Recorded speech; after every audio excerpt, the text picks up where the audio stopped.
G'day everyone, welcome back.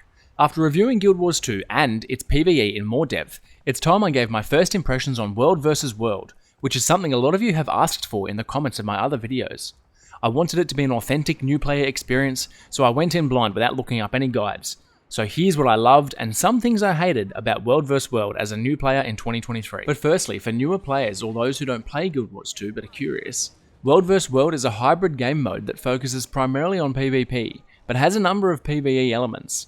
3 servers engage in large-scale open-world combat, fighting for control of objectives and resources across the map. This takes place in a number of different ways, which leads me to my very first strength of World vs World, the gameplay options. It became clear quite quickly that there's a range of different ways you can participate meaningfully in World vs World, and it's completely up to you. One of the main options is Zergs, which is the term used for larger coordinated groups run by a commander, often using voice chat to communicate. This is usually where most of the action can be found, and these groups are capable of taking down larger objectives like keeps and towers with siege equipment.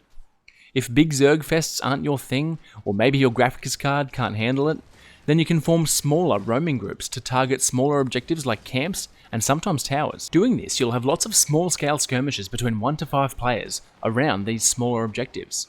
You can even solo roam if that's your preference, capturing camps and sentries, and don't require any siege. You can still have an impact doing this, constantly harassing the enemy, flipping objectives to force them to respond to you. There's such a good range of ways to engage with this game mode, which I think is really awesome. I always love it when games give you a little bit of player agency in how you go about playing the game. For example, personally, I'm not a fan of Zerg groups. My first impression of them was definitely that they were just a pixelated mess with not a lot of meaningful combat. I will acknowledge though that after I joined a more coordinated group with voice, I began to understand the intricacies of the way we were moving, scouting and responding to the enemy movement with real-time communication. While still a little boring, definitely more engaging and interesting, so maybe I need to give that more of a chance. What I really enjoyed was solo or small team roaming, taking camps and sentries, all those small 1 to 3 player skirmishes, and even occasionally taking a tower. I found the gameplay itself more fun and engaging than Zergs, however, don't be surprised if you get out of position or outnumbered and just get absolutely stomped, especially if you're new. And that probably leads me into my first negative point, which is that I found the game mode very punishing as a new or inexperienced player, which I think can really sour the experience if you just jumped into World vs World for the first time. I know PvP is always going to have a steep learning curve for new players. That's just how PvP is. But I found the consequences for being new in World vs World were more amplified. For example, in structured PvP, the maps are small. You get straight into the action, bit of combat, and when you die, you just wait like 15 seconds, respawn, and then you're straight back into the action. Compare that to World vs World, where even if a new player were to figure out where to go or what to do, more on that in a minute, it'll take ages to slowly run there across half the map, just to get rolled over by a Zerg, or ganked by a roaming Deadeye that's impossible to fight because it seems to have permanent stealth. They die, respawn right back in the corner of the map, and it'll take another 5 minutes to waddle across the map again. I found this to be a fairly common experience. Long periods of running around, kinda boring, high amounts of downtime, and limited time actually in PvP combat, so it's hard to get better. Thankfully, the reward track system is designed in a way that still rewards new players in these situations. The reward track is an account-wide reward system in World vs World that provides players with a range of currency, materials, and equipment as you gain reward track experience.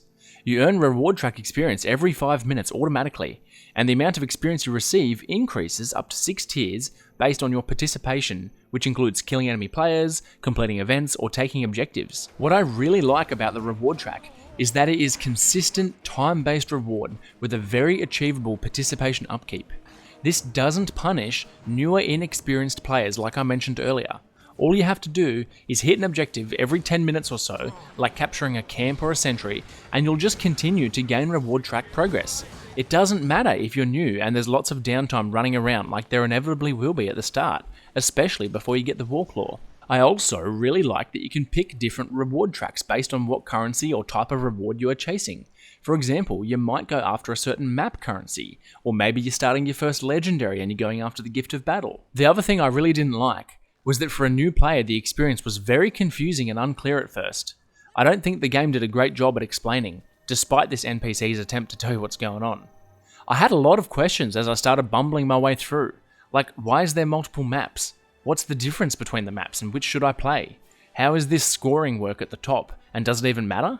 And importantly, where should I go? What should I do? Where even is my team? I didn't find it intuitive at all, and I basically had to watch a bunch of YouTube videos myself to figure out what was going on. If you can get through this initial confusion though, it's so worth it because World vs. World offers so many good rewards. You'll quickly get enough currency to access very cheap stat selectable exotic gear, which is really valuable for new players to set up all those different gear sets you might want, or maybe start some ults. You'll then work towards Ascended gear, and even legendary World vs. World gear if you're keen.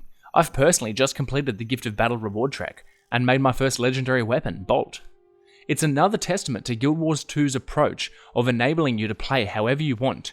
You could legitimately play nothing but World vs. World and still get just about everything you need in the game. To sum up, I think World vs. World is a fantastic game mode with lots of different really fun ways to engage with it. I found it really punishing and frankly just not enjoyable a lot of the time as a new player, but if you can push through that, figure out what you like and how you enjoy the game mode, there is lots of fun to be had, and certainly lots of good rewards. If you've seen my other videos, you'd know I think Guild Wars 2's open world gameplay is incredible. But it is missing the Guild Wars component, the PvP element. Well, I think World vs. World is that missing piece, and does a great job of mixing open world PvE with PvP in what is one of the most unique hallmarks of the entire game. Let me know your opinion on World vs. World in the comments. I'm curious to hear how a veteran's perspective is different to mine. As always, please like and subscribe if you enjoyed the video, it helps out heaps. Thanks for listening everyone, cheers.